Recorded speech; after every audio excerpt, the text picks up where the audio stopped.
class, and I'm going to do a quick overview for you of what we cover. So I've been teaching this course on and off since 2017. I developed a curriculum. I'm a historian. I've been studying 31 years now, 31 years, going on 32 years. And I put together all the slides. We cover about 80 to 100. There's about 80 to 100 articles that we reference in the class. And there's 7 or 8 books that we also use in the class as reference. Okay, so you don't have to buy any of the books to follow along. And I'm going to show you some of the slides here. You don't have to you don't have to buy any of the books to follow along. We show you the text right on the screen, okay? But you can get them for your own library. All right, so we talk about everything from Dinknesh, who dates back about 3.2 million years ago, Australopithecus afarensis, who was the early form of humans. Discovered in 1974 by Dr. Donald Johansen in Ethiopia. We talk about who Imhotep was as well, one of the greatest people who ever lived in human history. And we deal with how because of this whole 1619 phenomenon, and partly because of the 1619 project, so many African Americans are focused on 1619. Well, much of what we've been told about Virginia's first African Americans, August 20, 1619, is wrong. Number one. Number two, Africans were here in this land we call the United States of America, going back tens of thousands of years. These weren't the first African people here. And our history does not start in slavery in the land we call the United States of America, or what many Native Americans call Turtle Island. Now, also going back to 1526, in the South Carolina, Georgia area, you had the Spanish who took 100 Africans into that South Carolina, Georgia area. Those Africans are going to overthrow their oppressors. That was Louis de Alon, who wanted to set up a settlement there. And they're going to go live with the Native Americans. They overthrow their oppressors. There's an article from Washington Post. Before 1619, there was 1526, the mystery of the first enslaved Africans and what became the United States. Okay, so we go through and look at this history chronologically. All right, and we deal with the African presence in the Americas going back at least 51,700 years ago, and the research from Dr. David Imhotep in his book, The First Americans Were Africans, Documented Evidence. We look at the discovery from Dr. Albert Goodyear in 2004 in Allendale County, South Carolina. And Dr. Albert Goodyear, who's an archaeologist at the University of South Carolina, they found 13 different pieces of evidence, or types of evidence that thoroughly documented an African presence in this country going back at least 51,700 years ago. They found artifacts, architecture, campsites, carvings, Egyptian writings, footprints in lava, genetic M174D haploid groups dealing with DNA and genetics. They found linguistics, paintings, skulls, skeleton structures, and tools. They found 13 different types of evidence thoroughly documenting an African presence dating back at least 51,700 years ago. So this doesn't mean that the transatlantic slave trade did not happen. It just means that African people were here for tens of thousands of years before the transatlantic slave trade happened, and it started with the Portuguese in 1441. Okay, going into the area that's modern-day Mauritania. This is a picture of Dr. Albert Goodyear. This article is from November 18, 2004, ScienceDaily.com. New evidence puts man in North America 50,000 years ago. And it talks about his discovery. And the evidence was from the Khoisan. Okay, the Khoisan have the oldest DNA on the planet. They're the ancestors to the Ainu and the Twa.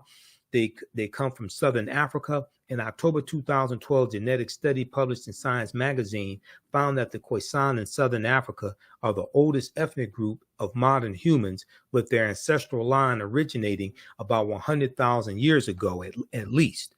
The Khoisan, formerly called by the derogatory term Bushmen, are genetically unique, and no other currently known population had separated so early from our common modern human ancestor, according to the report. Now, here are two Khoisan women. They're the short-statured Africans, okay, the ancestors to the Ainua and the Twa. Now, the Khoisan live mainly in southern Africa, in territory spanning Botswana, Namibia, Angola, Zambia, Zimbabwe, and South Africa. They are largely divided into two groups: hunters and gatherers, or the Sans people, and keepers of the livestock, called the Khoi people. Now, Sarah Baartman, or Sartije, Hottentot Venus, as she was derisively called, who was sold to a freak show in the early 1800s in England and traveled throughout England and in France. She was Khoisan. She was Khoi, okay? The Khoisan languages include the distinctive click sounds that aren't found in the languages of their neighbors. There was an article from AtlantaBlackStar.com called 5 Ethnic Groups That Prove That the First Humans Were Black. Okay, now we talked about Sarah Baartman in our class on this past Saturday, okay, July 8th. So as soon as you register for the class and visit our website, theafricanhistorynetwork.com, you can watch that full 2-hour class. We do the sessions live. All the sessions are archived and recorded, and you can go back and watch it anytime. So even after the 12-week online course is over with, you still have full access to the class. All right, so we talked about Sarah Baartman, and we talked about there's an article from, there's one from blackpast.org. There's also information from the BBC. I was looking at articles from the BBC as well on Sarah Baartman also. The one from the BBC is called The Significance of Sarah Baartman, the significance of Sarah Baartman. And it has drawings of her because photography, she dies in about 1815. So photographic camera, that wasn't invented till the late 1820s by John daguerreotype. Okay, the daguerreotype camera. If we look at this here, let's see. Let's go to this article from the BBC, bbc.com, The Significance of Sarah Baartman, January 7, 2016. So she had large buttocks, okay? She had a vulva that drooped down. And when she died, her sexual organs were put on display in the Paris Museum, okay? When she died, she dies in 1815. Okay, she died at 26 years old. Her brain, skeleton, and sexual organs remained on display in a Paris museum until 1974. Her remains were repatriated and buried until 2002. So it's going to be Nelson Mandela, who was Khoisan as well, who's going to call for her remains to be brought back home and buried in South Africa. All right. 2 centuries ago, Sarah Baartman died after years spent in European freak shows. Okay. Now, rumors over a possible Hollywood film about Baartman's life has sparked controversy. So originally, some rumors started that Beyonce was going to do a film about Sarah Baartman, but her spokespeople said that's not true. Okay. So let's not get caught up on that. Brought to Europe seemingly on false pretenses by a British doctor, she was stage named the Hottentot Venus. She was paraded around freak shows in London and Paris with crowds invited to look at her large buttocks. Today, some Black women put on freak shows on stage and call it hip hop. Today, Sarah Baartman is seen as by many as the epitome of colonial exploitation, and racism, the epitome of colonial exploitation and racism, of the ridicule and commodification of Black people, or the commodification of the sexuality of Black people, of African people.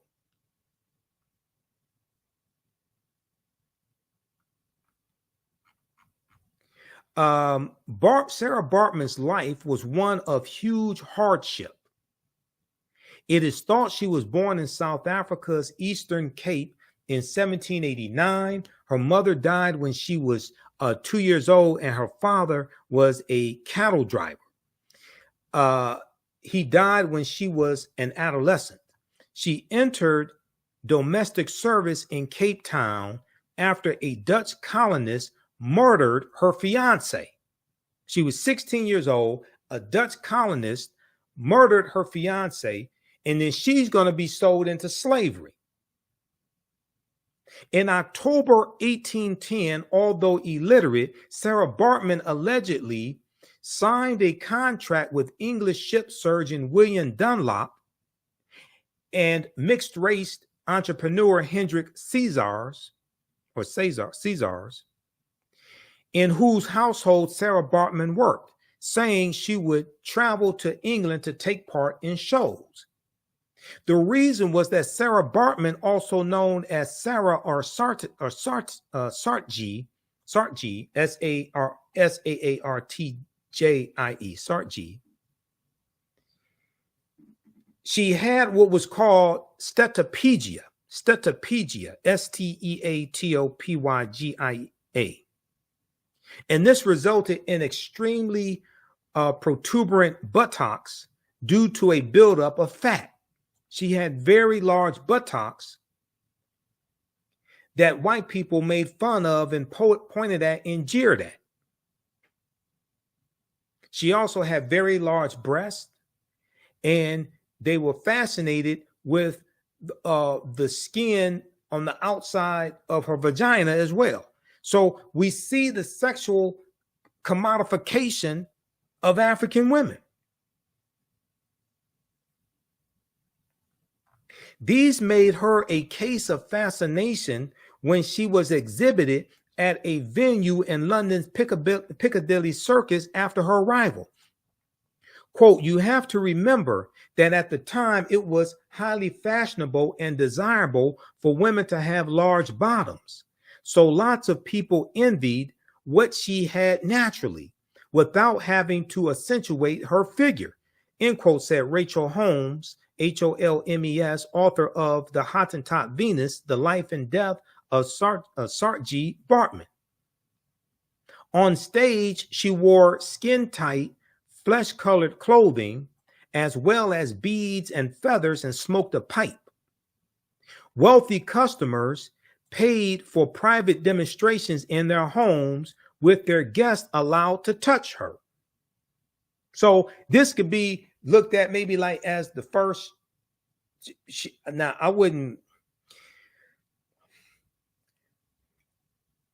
She performed in freak shows, but this is like having a private stripper in your home or something like that. Okay, not calling her a stripper, but it's like similar. Her arrival in England coincided with speculation over whether Lord Grenville and his coalition of Whigs, WHIGS, which was a political party, known as the Broadbottoms because of Grenville's own large behind, would try to seize government. This was a gift for cartoonists. One creation, entitled A Pair of Broadbottoms, shows Grenville and Baartman standing back to back with another figure measuring their respective posterior sizes. This caricature here.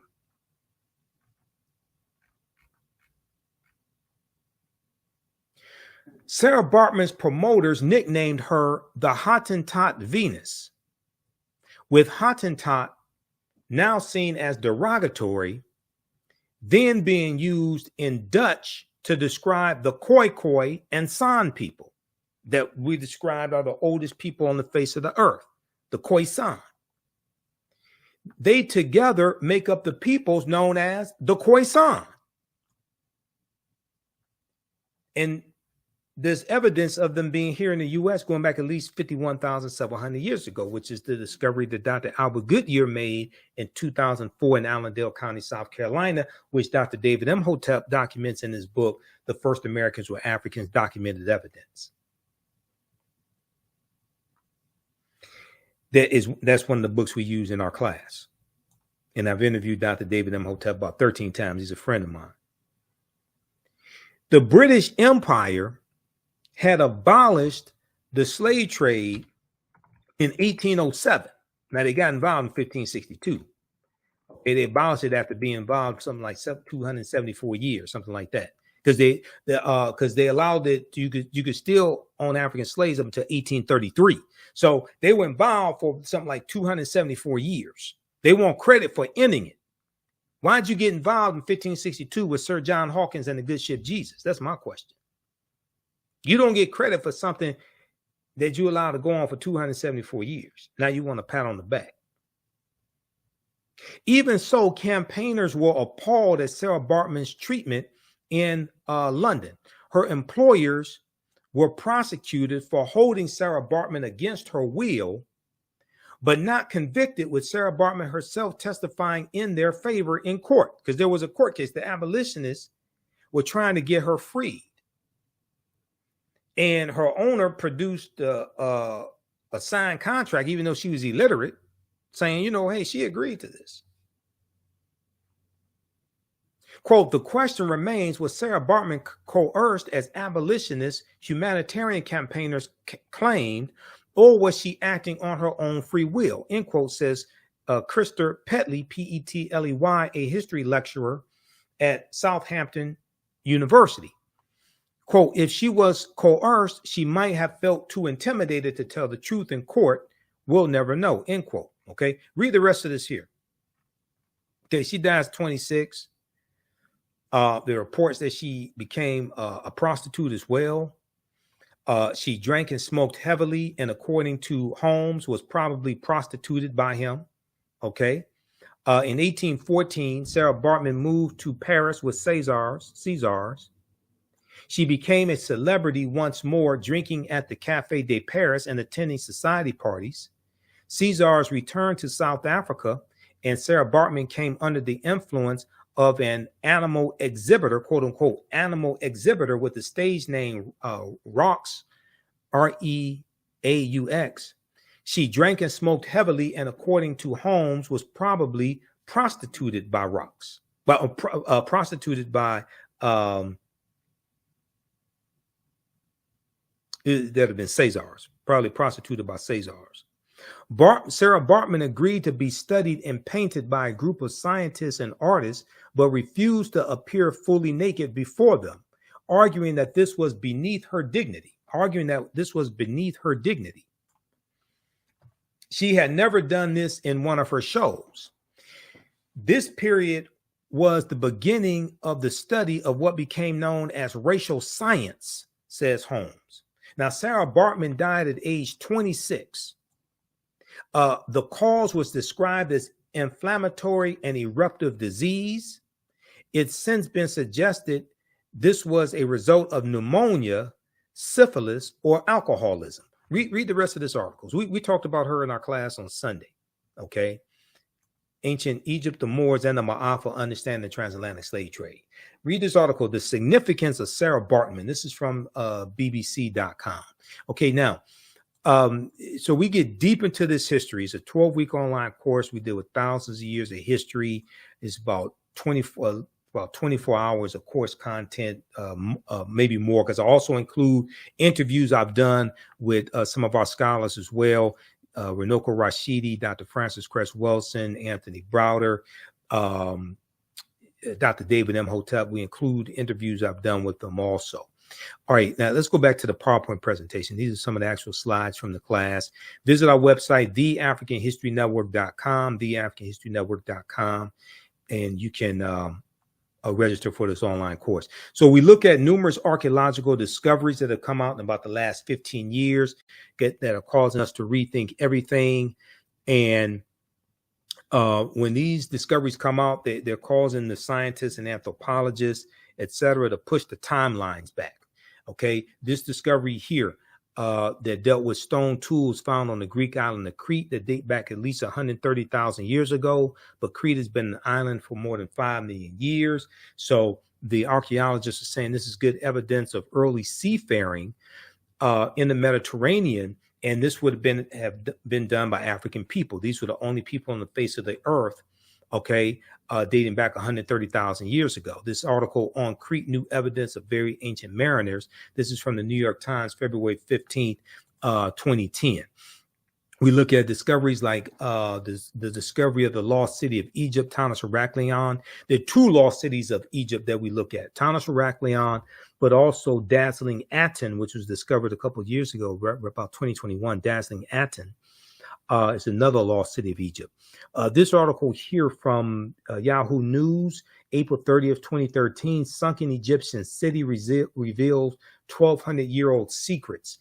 And the UK publication, The Telegraph, reports that 150 feet beneath the surface of Egypt's Bay of Abu Qir, they found 64 ships, 16-foot tall statues, 700 anchors, countless gold coins, and smaller artifacts. Frank Gaudillo was the lead archaeologist on this expedition. He estimates that Tanis Heraklion was built around 8th century BCE, before the Common Era. So these are some of the statues that they found buried at the bottom of the sea. All right. And this documents this African presence. So we get into understanding what culture is. We look at the co-op systems that African people had, African Americans had here in America, like the Color Merchants Association, Free African Society. We look at some of our history in cooperative economics, because this is coming back in favor again. There's an article from abcnews.com, Mutual Aid Networks Find Roots in Communities of Color. Mutual Aid Networks Find Roots in Communities of Color. And then also there was a piece from the vice.com, and they interviewed Dr. Jessica Gordon-Nimhard, how Black co-ops can fight institutional racism. How Black co-ops can fight institutional racism. This is from vice.com, August 9th, 2016. And Dr. Jessica Gordon-Nimhard said, so how do co-ops function in a capitalistic system? She said the co-ops has the factories, does all the production, does all of the marketing, handles the business side, that frees the farmers up to do their dairy farming, knowing that they have a market. Individually, they would not be able to afford a production plant or afford all of the advertising. But owning it all together, the individual farmers can now afford to compete. So she was talking about Land of Lakes. Okay, Land of Lakes is a cooperative. We have examples all over the world, and sometimes how that looks is it's a small enterprise that allows smaller individuals to compete. Take a group like Land of Lakes, which is one of our largest agricultural corporations. It is actually a cooperative of dairy farmers that all own Land of Lakes together equally. And Land of Lakes buys its milk and produces all the dairy products. Okay. So we look at other archaeological discoveries, like the one coming out of Morocco in June 2017, which they found remains of Homo sapiens, modern man, dating back 300,000 to 350,000 years ago. The earliest previous Homo sapien bones date back 195,000 years ago. And this was found in Ethiopia, clear across the continent. Okay. And once again, when these discoveries take place, they're causing the archaeologists, the paleontologists, the scientists to push the timelines back and realize that all of this is older than we thought. There was the discovery from April 26, 2017, mastodon bone findings could upend our understanding of human history. Okay. And paleontologists in California dug up 130,000-year-old mastodon a 130,000-year-old mastodon skeleton that, according to paleontologists, looks like it was smashed apart by humans. But they found this skeleton in America where people were not supposed to have arrived for over 100,000 years.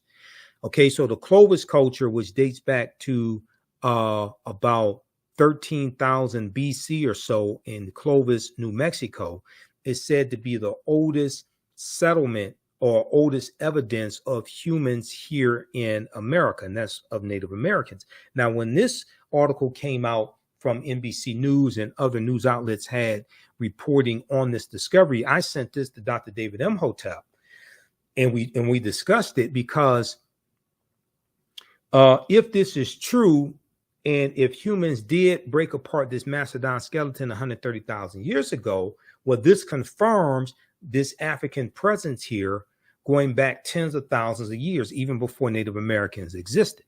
All right. So we talk about the Olmecs and the Mandinka Egyptian Olmec connection, because the Olmecs, which are in Mexico, which were in Mexico, going back to about 1500 BC or so, around that period of time, this was a mixture of this was a mixture of ancient Egyptians, the Mandinka from West Africa, and Native Americans.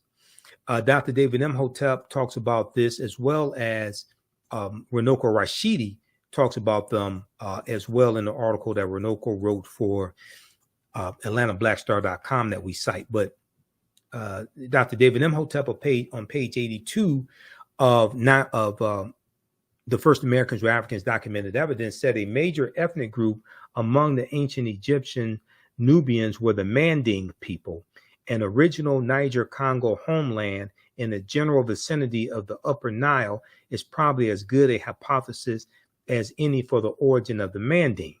The Proto-Manding migration had to have taken place during the African Aqualithic period. That was a wet period in Africa that lasted thousands of years, at a time when the Sahara was fertile and had river systems and great lakes. The Nile flowed, the Nile flowed from south to north and emptied into the Atlantic Ocean during very ancient times. This would have enabled East Africans direct access to the Atlantic Ocean. The longer route would be to sail the Nile River north to the Mediterranean and then head west to the Atlantic Ocean.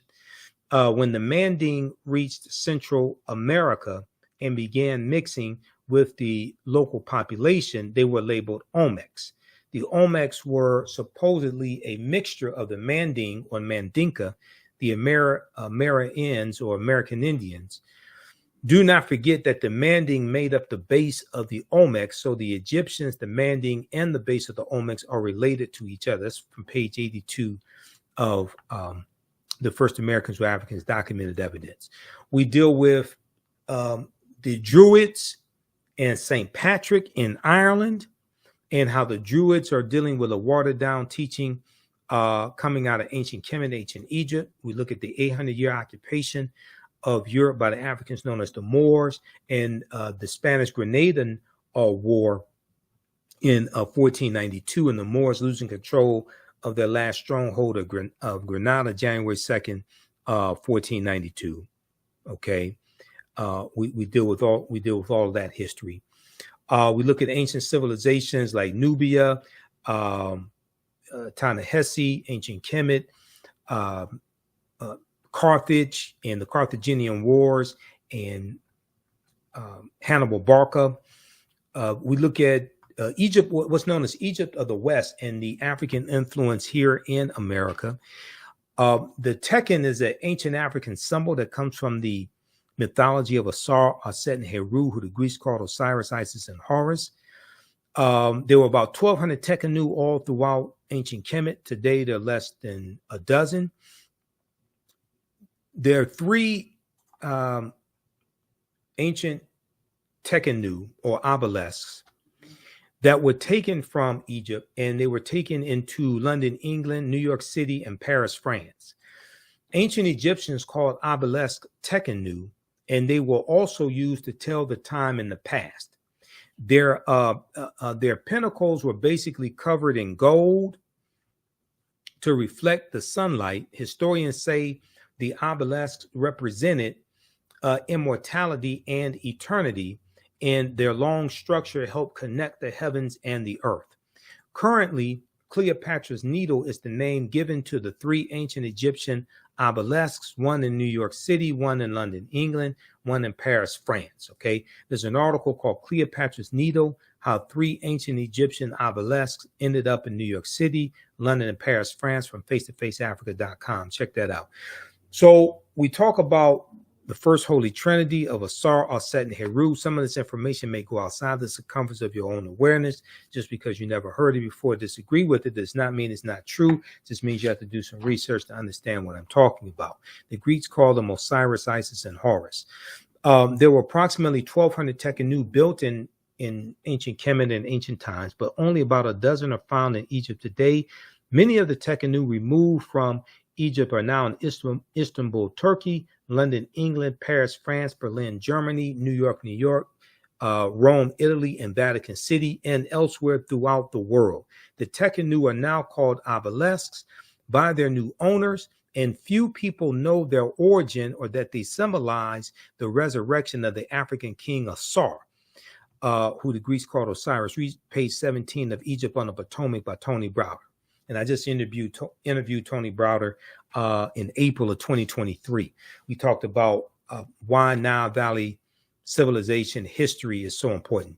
Now, the word Mason, M-A-S-O-N, is derived from the Latin words mass and sun.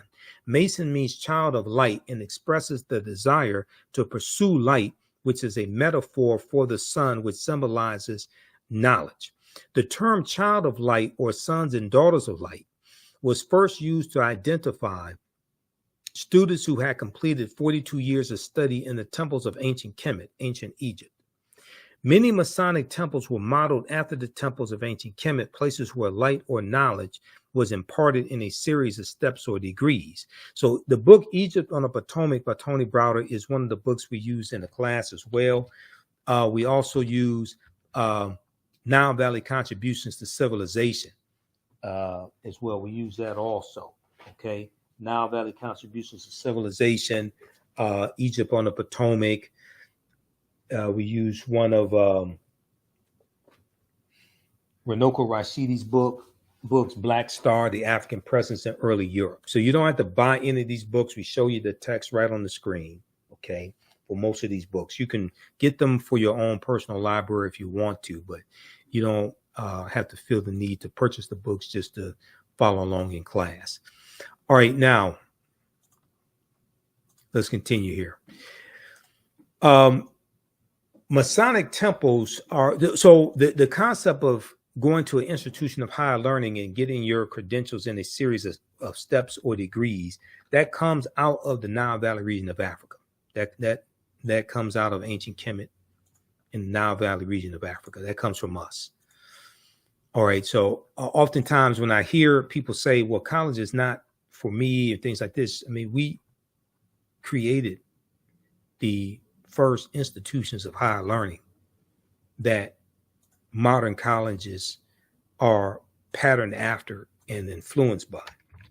And then when we look at the universities that existed in Europe, University of Toledo, University of Barcelona, University of Salamanca in Spain, they're going to be either built by African Moors or heavily influenced by the teachings of the Moors.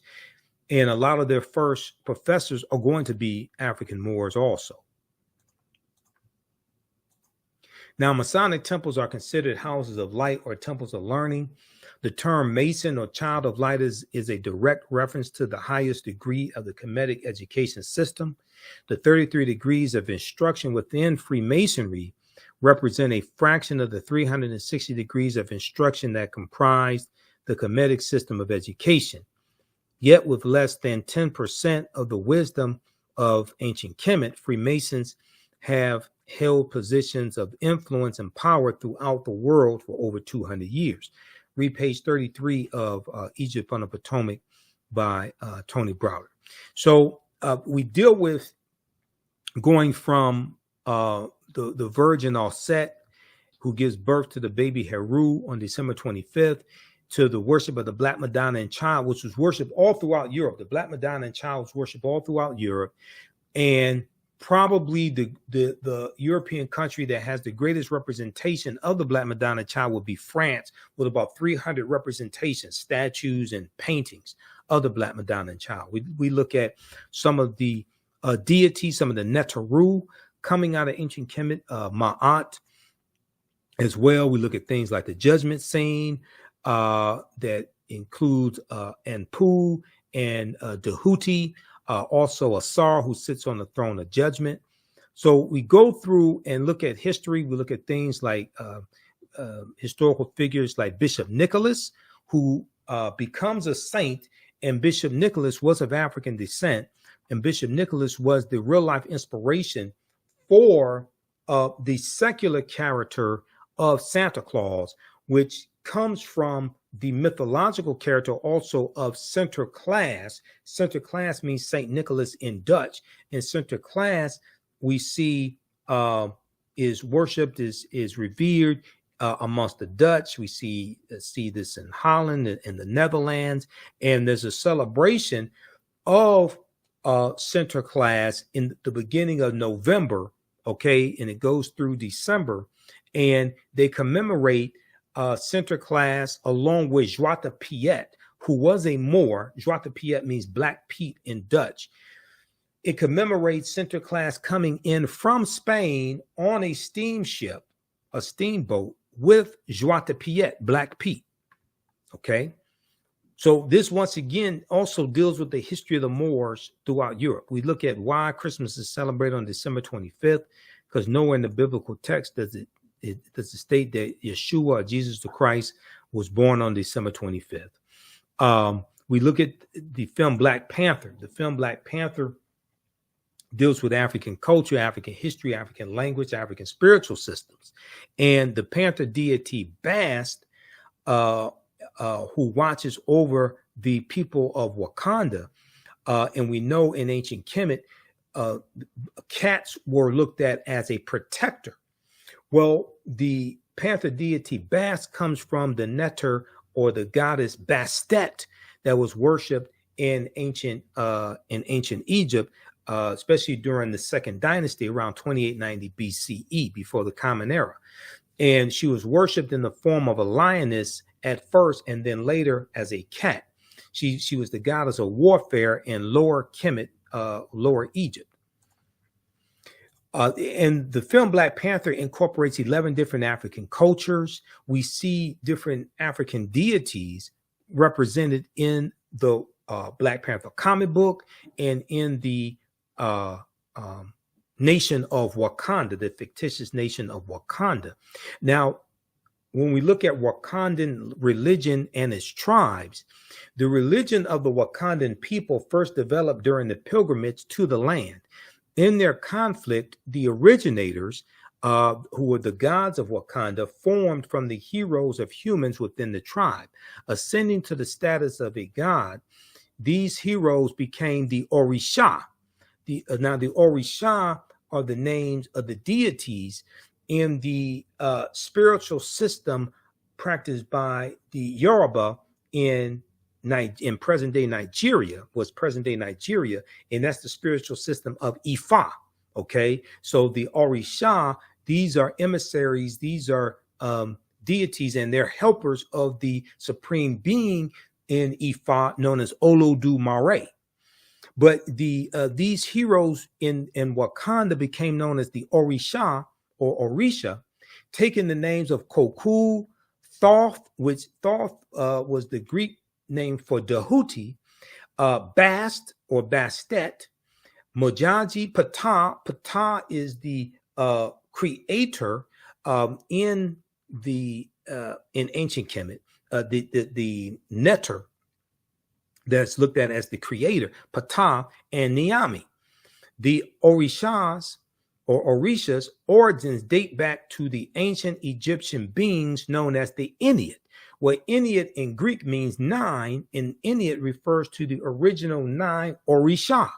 Okay, I'm sorry, the original 9 Neteru in ancient Kemet. Now, in addition to the development of these gods, the people of Wakanda became segmented into various cults that worshipped various animal deities of the area.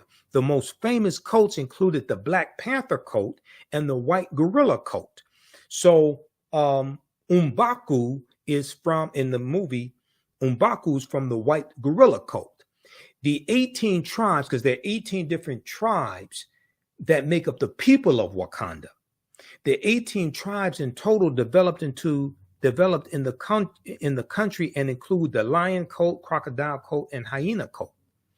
The Ennead means group of 9 in Greek.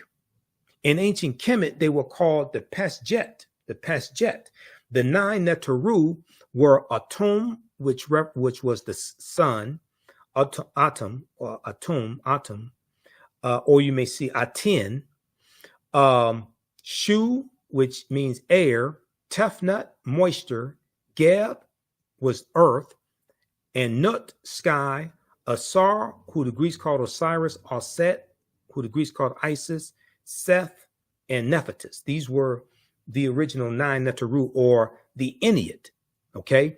One of the books we use in the class is also Ancient Egypt by Lorna Oakes and Lucia Galen. All right.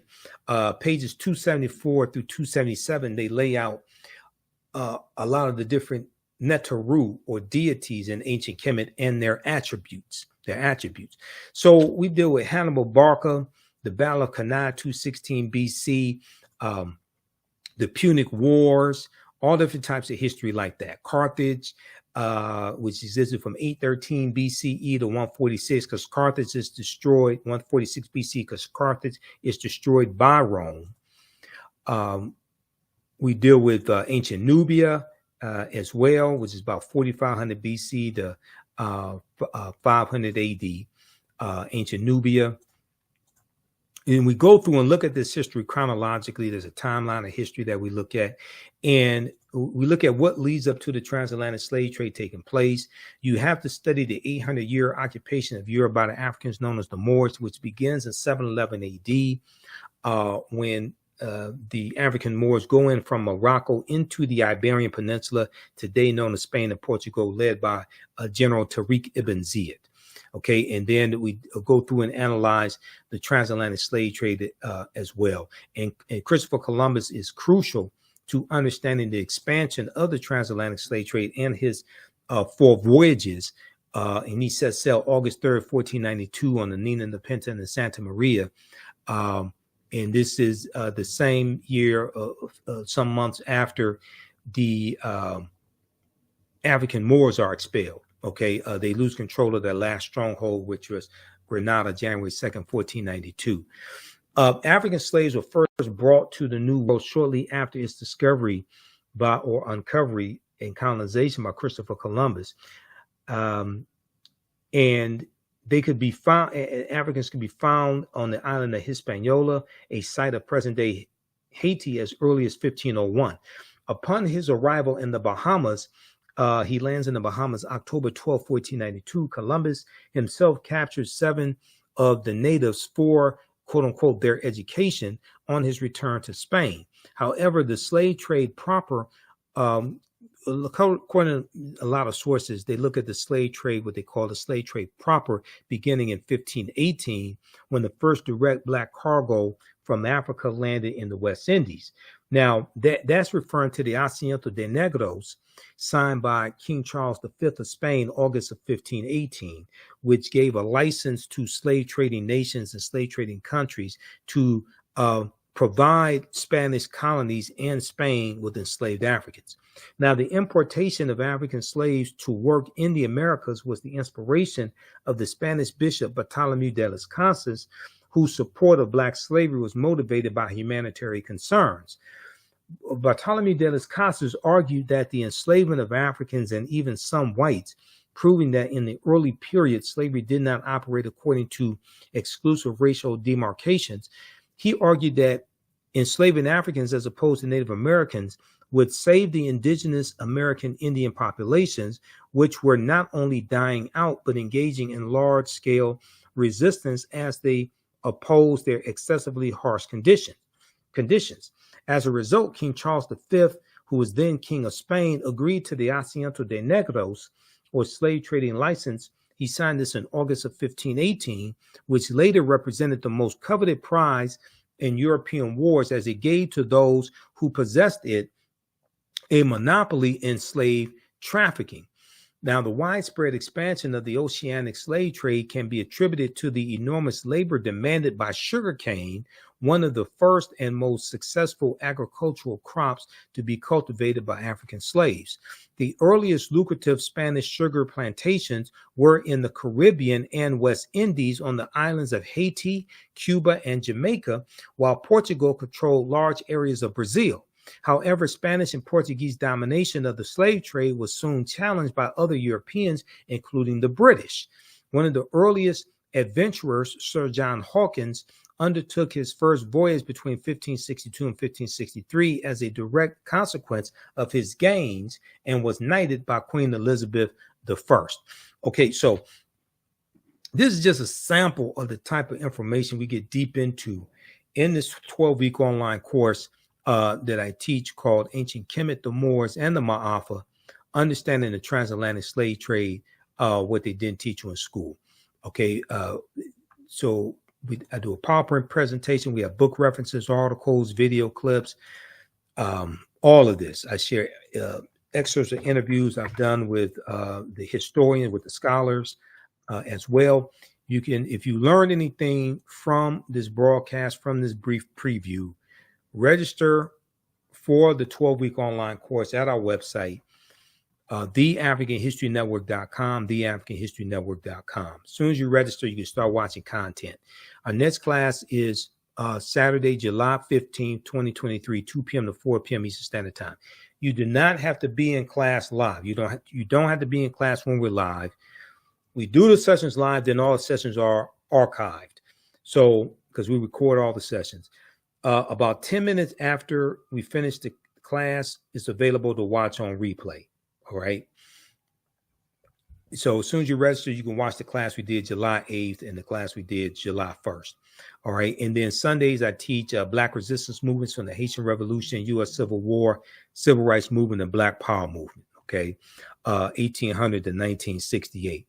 If you want to register for, if you want to pay for the classes through Cash App, you can do that. Just email me to let me know what the money's for. Okay. It's because I need to know what it's for. I need to know, because and if you want me to register you in the class, I need your email address also. All right. So you can email us at ahnshow@theafricanhistorynetwork.com, or just click right here on the website, contact the African History Network. We have our PayPal, Cash App information here. Click on it. This helps us keep doing the research as well. Yeah, our official Cash App tag is $ the AHN show, SHOW. When you go to it, it says Michael. These other ones here, I've identified 5 fake African History Network accounts I'm trying to shut down. Cash App is not cooperating with me. I launched an investigation. I had them launch an investigation late last year. I had to follow with them again because they don't get back with me. Okay, I don't know what the problem is with Cash App. They have like really poor customer service when it comes to investigating fake accounts that have been set up. All right, but we have that information here at our website, theafricanhistorynetwork.com. All right, look, we have to get out of here. Remember, at the African History Network, we focus on educating, empowering, and inspiring people of African descent throughout the diaspora and around the world, because right now it's correct wrong behavior. Hopefully you learned something from today's radio show, our show, as well as this preview of this 12-week online course that I teach. Be sure to register for the online class. Also, follow us on our fan page, The African History Network. Give us a thumbs up on this broadcast. Follow us on our YouTube channel, Michael Imhotep, IMHOTEP, on YouTube as well. And my personal Facebook page, Michael Imhotep on Facebook, and as well as the Michael Imhotep Show. That's our other Facebook page, okay? Remember, right now it's correct wrong behavior is not over till we win. Wakanda forever.